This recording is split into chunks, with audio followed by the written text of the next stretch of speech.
Arsenal are currently deciding which striker to pursue between Benjamin Sesko and Viktor Gyökeres, according to David Ornstein. Some ITKs have done a complete, I want to say 360, I just about pass maths and saying that Sesko is now our first choice target. Do you lot go with Sesko? Do you go with Gyökeres? Do you care either or? Let me know. And let's see exactly what David Ornstein has said here, people, specifically where Arsenal are concerned. Somebody asked him for an update in relation to Benjamin Sesko, Rodrygo, and Viktor Gyökeres. Thanks for your question, Christian. It seems Arsenal are deciding between which of those two strikers to pursue as their preferred target. Now, again, we've got to wait till the season's over, but considering that we've done a lot of groundwork allegedly where Sesko's concerned, is it too far-fetched to say that we've done all we can, learned all we can, had any potential reservations over Sesko? Maybe Berta coming in can shift things towards Gyökeres and pitch Gyökeres' pros and cons against each other. Do you go for someone who's 26 right now, ready to win now mode? We're going to go over some Arteta comments, but based on certain things he said, you might have to go down that route, or do you go with Sesko, people? Both are under consideration, but it's hard to know who is above the other on the list because we're not privy to the conversations. And two, generally, these situations often aren't as straightforward as higher or lower. There are many factors that contribute to such decisions being made, and even more to a move reaching execution stage. There are naturally pros and cons, but I must say Gyökeres and Sesko are two elite number nines who would both make for an outstanding signing. Should have got one 12 months ago, really. So this should bring some excitement to the Arsenal fan base if one of them arrives. I can only speak for myself. Only going to get excited when I see someone come through the door. Can't really do too much beyond that. Rodrygo is... Sorry, yeah, we've gone over that. Rodrygo is really well liked at Arsenal, but that isn't surprising considering how good he is, and it doesn't mean they'll recruit him. Apologies.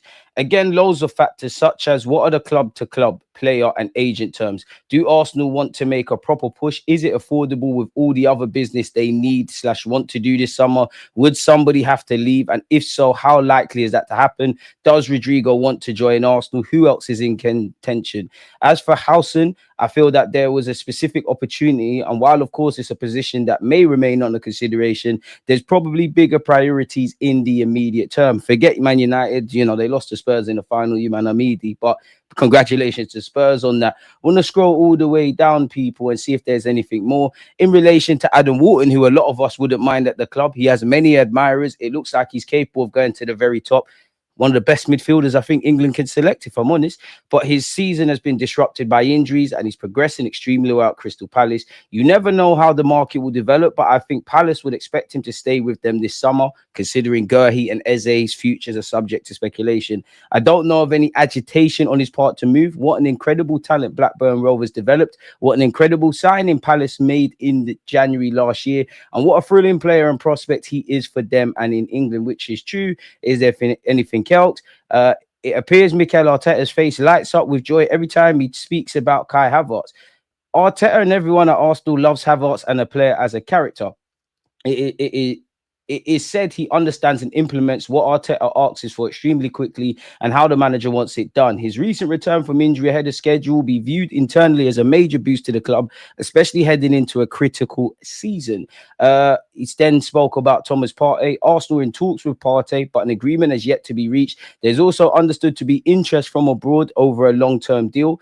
With Arsenal wanting Partey to stay and Partey being happy at Arsenal and in London, clearly there's a good chance he extends, but there's no decision yet and the outcome is clearly unclear. What do you lot make of that, people? Would you keep Partey? What do you make of what he said about Rodrygo? And again, Gyökeres or Sesko? Apparently, for his part, Rodrygo is fully determined to find his best form and regain the trust of Real Madrid fans. He's not leaving, according to reports. Arsenal are continuing apologies, if you believe Sky Germany, to pursue Rodrygo. Still difficult, but he's currently at the very top of their list for the wing. Talks between all parties have started, as revealed yesterday. Mikel Arteta didn't deny it, but he said, if you want to win major trophies, you have to be the best in the market. We have to add goals, creativity, numbers, and that will be in different positions. I hope so, man. There's been a lot of talking.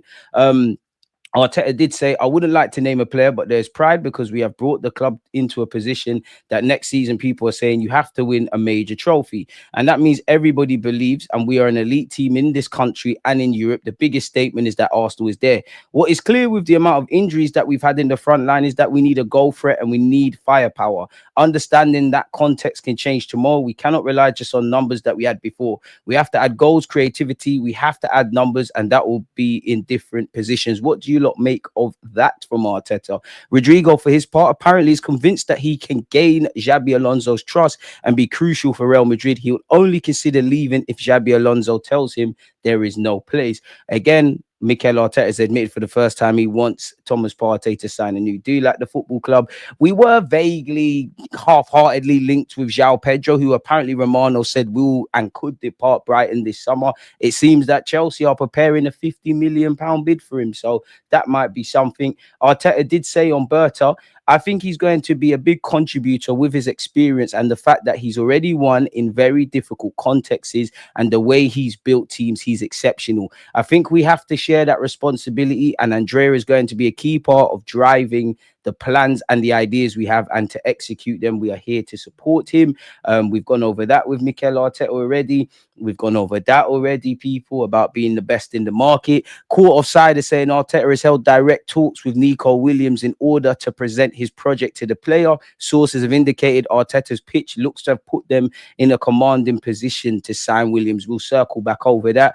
Arsenal's message to Martinelli has been that the club intend to keep their best players and count him among them. However, if a huge offer arrives, one that is also attractive to Arsenal, plans could shift. Arsenal value Martinelli above 50 million. Although his contract technically expires in 2027, Arsenal hold an option for an additional year and do not consider the situation urgent. No significant talks have been held over an extension. Where are you guys at with that? Speaking of extensions, Trossard is in advanced talks over a new contract with all parties now confident of an agreement. The Belgium has been in talks since January, but the process has been accelerated in recent weeks, reports BBC Sami Mokbel. Chelsea, Liverpool and Arsenal are all linked with Hugo Ekitike, who could cost anything from 80 to 100 million. Apparently, Chelsea aren't the only ones in the race, but they do have a strong interest. Liverpool and Arsenal are also interested. PSG will pocket 20%. So I wonder what that means for any potential negotiations. We've definitely gone over that. Deco spoke on Nico Williams and said he's a top player, but last summer, Dani Almo really wanted to come to Barcelona, showed confidence in the project, so it made it easy for us. Nico did not do that. Now, we know it's not as basic as he just turned down Barcelona, but will Barcelona return of a player that quite frankly turned them down? He's linked with Real Madrid, he's linked with Barcelona, he's linked with Arsenal, Chelsea, every now and again, Aston Villa, Newcastle, and the whole world that's thrown into it. Apparently, Arsenal are targeting players they believe are currently undervalued but have significant potential. Garcia, Embuemo, and Sesko all fit that bill. I mean, I'm a big fan of Embuemo, to be fair with you. Arsenal's transfer strategies for attackers has been for Berta to lay the groundwork on multiple targets so the trigger can be pulled on a unanimous decision. Berta has spoken to over 15 attackers and it will prevent a signing like Raheem Sterling.